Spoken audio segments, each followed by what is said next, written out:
Everyone, কেমন আছো তোমরা সবাই? আশা করছি খুব ভালো আছো তোমরা। আমিও খুব ভালো আছি। সকাল তো অতিবাহিত হয়েই গেছে, এখন দুপুর হয়ে গেছে আর দুপুরে ভীষণ বৃষ্টি হচ্ছে। বাইরেটা তোমাদেরকে একটু দেখাই যে কতটা বৃষ্টি হচ্ছে। এই দেখো, বর্ষার ওয়েদারটা একটু প্রচুর ল্যাথখোর লাগছে, নিজেকে কোনো কাজবাজ করতে ভালো লাগছে না, একটু শুয়ে শুয়েই কাটিয়ে দিচ্ছি। তো এখন যাব খাওয়া দাওয়া করতে। তো রান্নাঘরে গিয়ে দেখি আজকে কি রান্না হয়েছে। তো চলো আমার সঙ্গে। খেতে যাওয়ার আগে তোমাদেরকে আমি একটা জিনিস দেখাই। আমাদের মেশিনে ডিম ফোটানো হয়, সবাই ভালো করেই জানো।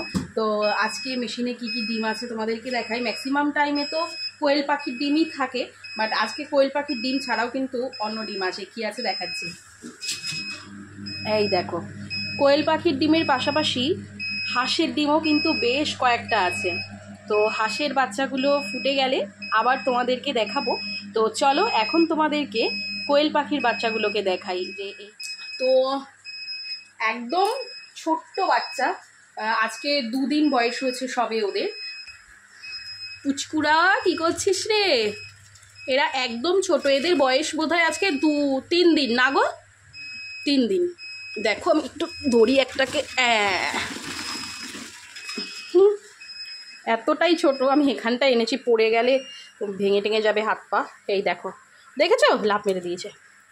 এই দেখো, আয় ঢুকে যাবি তোর মধ্যে। দেখো কত ছোট, তোমাদেরকে দেখাই। এই দেখো একদম ছোট্ট, দেখতে পাচ্ছ? একদম ছোট্ট। চলো চলো। তো সরি গাইস, খাওয়ার মাঝখানে মনে পড়ে গেল আমাকে তো ব্লগটা করতে হবে খেতে খেতে। দেখো আজকে রান্না হয়েছে ইলিশ মাছের ঝাল সর্ষে বাটা দিয়ে, আর এখানে আছে লোটে মাছের ঝাল।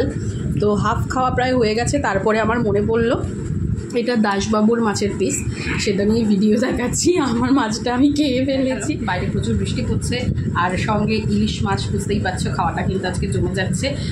শুকনো মাছ দিয়ে পটল দিয়েও ঝাল হয়েছে, তারপরে ইলিশ মাছের যে তেলটা সেটা দিয়ে আলুর ঝাল হয়েছে, আর হচ্ছে গাটি দিয়ে ইলিশ মাছের মাথা দিয়ে হয়েছে। ঠিক আছে, তো আমরা জাস্ট এই দুটো পদ নিয়েই বসেছি। আমরা ওগুলো সকালবেলা খেয়েছি, সকাল থেকে পরপর রান্না হয়ে আসে আর কি। ওগুলো সকালবেলা খেয়ে নিয়েছি, তাই ওগুলো এখন আমরা খাচ্ছি না।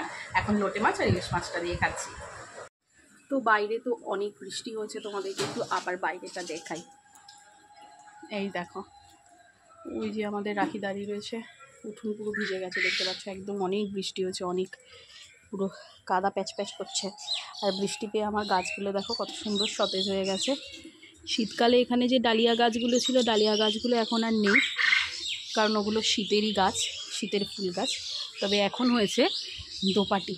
এই দোপাটির বীজ ছড়িয়েছিলাম, আর একটু কাছ থেকে তোমাদেরকে দেখাচ্ছি, আশা করছি ভালো লাগবে। কালকে একটা ফুল ফুটেছিল, সেটা আমি গোপালকে পুজোয় দিয়ে দিয়েছি। আজকে 2-3টে কড়ি আছে, সেগুলোই দেখাই তোমাদেরকে। এই দেখো, এই যে কড়ি, দেখেছো কত সুন্দর কড়ি এসেছে। কিন্তু পিঁপড়ে ধরেছে গাছগুলোতে, একটু স্প্রে করতে হবে।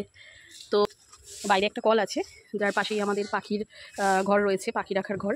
আর এই যে এখান থেকে ইঁদুরে গর্ত করেছে, মেনলি ইঁদুর গর্ত করেছে পাখির ডিম খাওয়ার জন্য। মানে এই যে এখানে পাখিগুলো আছে, তো এই দেখো কোয়েল পাখির ছোটোগুলো এখানে আছে, আর এখানে আছে বড়গুলো। তো এই বড়গুলো যখন ডিম পাড়ে, ইঁদুরে এসে ডিম খাওয়ার জন্য খুব উৎপাত করে।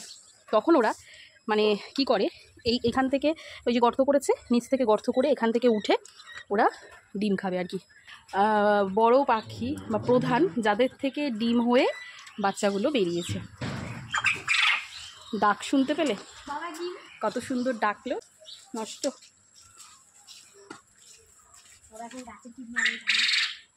তো দাসবাবু এখন এই দেখি ডিমগুলো একটু দেখি। এই দেখো, এই ডিমগুলো হচ্ছে নষ্ট, এগুলোতে আর বাচ্চা হবে না, তাই দাসবাবু এখন সব ফেলে দিচ্ছে। তো ঘরে চলে এলাম। এখন আমার ঘরটা বেশ মোটামুটি গোছানো আছে, একটু পরেই দেখবে সব অগোছালো হয়ে গেছে দাসবাবুর জন্য, সব এদিক ওদিক গুলিয়ে ফেলার। এই যে আমার গপুকে আজকে পুজো দিয়েছি, ওকে খেতে দিয়েছি আজকে বাতাসা। আর এই যে আমাদের জানলার দিক থেকে রাস্তাটা দেখা যায়, তোমাদেরকে তো আগেই দেখিয়েছি, দারুণ ভিউ কিন্তু এখান থেকে। তো ম্যাক্সিমাম ভিডিও আমি এই জানলার এখানে দাঁড়িয়েই করি। আমার যে সমস্ত শর্টস ভিডিওগুলি তোমরা দেখো, সেগুলো ইনস্টাগ্রামের ভিডিও বা ফেসবুকের ভিডিও সব আমি এখানেই করি। আমার এই ছোট্ট ঘর, এটাকেই আমি আমার স্টুডিও বানিয়ে নিয়েছি, ঠিক আছে। তো এখানেই আমি ভিডিওগুলো করি। তো এখন রাখি এসেছে, কারণ আমরা এখন কিছু শর্টস ভিডিও শ্যুট করব, সেই জন্য দুজন মিলে একটু কমেডি টাইপ কিছু করব। বাইরে প্রচুর বৃষ্টি হচ্ছে, ওয়েদারটাও ঠান্ডা ঠান্ডা, তবুও আমার দুপুরবেলা ঘুম আসবে না, কারণ এটা আমার একটা রোগ, দুপুরে আমি কিছুতেই ঘুমোতে পারি না।